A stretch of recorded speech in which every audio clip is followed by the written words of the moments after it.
Hi, hello, నమస్తే. ఎలా ఉన్నారండి? బాగున్నారా?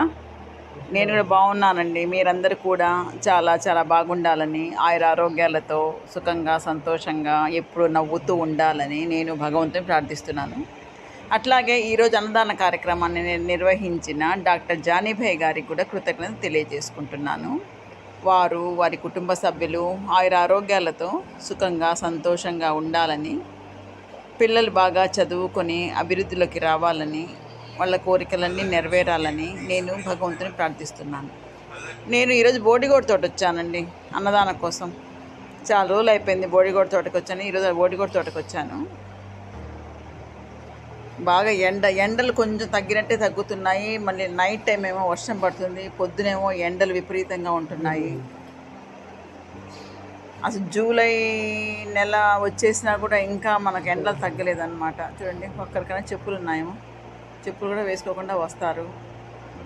నాకైతే ఈరోజు నీడ కూడా లేదు. నీడలో కొంచెం నిలబడుకుందాము అని అనుకుంటా వెళ్తానమాట. కొంచెం ఎక్కడ నీడ ఉంటే బాగుంటుంది, నీడ ఉంటే బాగుంటుంది. ఈరోజు ఎక్కడ నీడే లేదు. ఈరోజు బోడిగోడు తోటకి వెళ్ళాను. సరే, అక్కడ ఆయమ్మలు ఉన్నారనమాట. అక్కడ సరే వాళ్ళకి చెప్పానమాట, కొంచెం పిలవండి అంటే అందరూ పిలిచారు.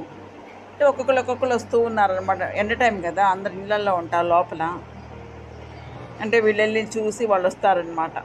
ఇట్లా జానీభాయ్ గారు మన సంస్థ తరఫున ఎన్నెన్నో సేవా కార్యక్రమాలు చేస్తున్నారండి. నిజంగా వారికి ఎంత కృతజ్ఞతలు తెలియజేసుకున్నా తక్కువ. ఎంతోమంది నిరుపేదలు ఆదుకుంటున్నారు. అన్నదాన కార్యక్రమాలని, పెళ్లి కానుకలని, అట్లాగే హెల్త్ ప్రాబ్లం ఉన్న వాళ్ళకని అట్లా ఇస్తున్నారు.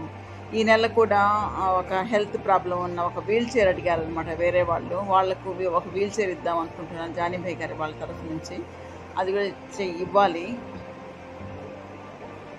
తర్వాత నాకు అన్నదాన కార్యక్రమాలకు సహకరిస్తున్న ప్రతి ఒక్కరికి కూడా పేరు పేరు నా కృతజ్ఞత తెలియజేసుకుంటున్నానండి. ఎందుకంటే ఎంతోమంది వాళ్ళు నిరుపేదల ఆకులను తీరుస్తున్నారు. వీళ్ళందరూ పనికి వెళ్తేనే వాళ్ళకు అన్నం అనమాట, లేకుంటే ఆ రోజు అన్నం ఉండదు అనమాట. అలా ఒక్కొక్కరికి 5-5 మంది పిల్లలు ఉంటారు.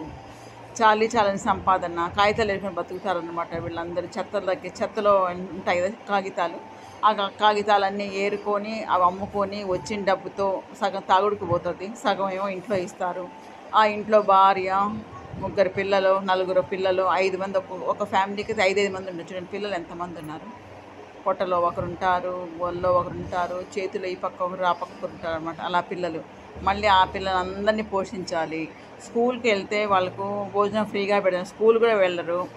అప్పటికి అంగన్వాడీ స్కూల్ ఉంది కాబట్టి ఇక్కడ చాలామంది పిల్లలు అంగన్వాడీ స్కూల్కి వెళ్తే అక్కడ వాళ్ళకి భోజనాలు, కొంచెం ఎగ్ అవన్నీ పెడతారనమాట. అట్లా కొంతమంది పిల్లలు వెళ్తూ ఉంటారు.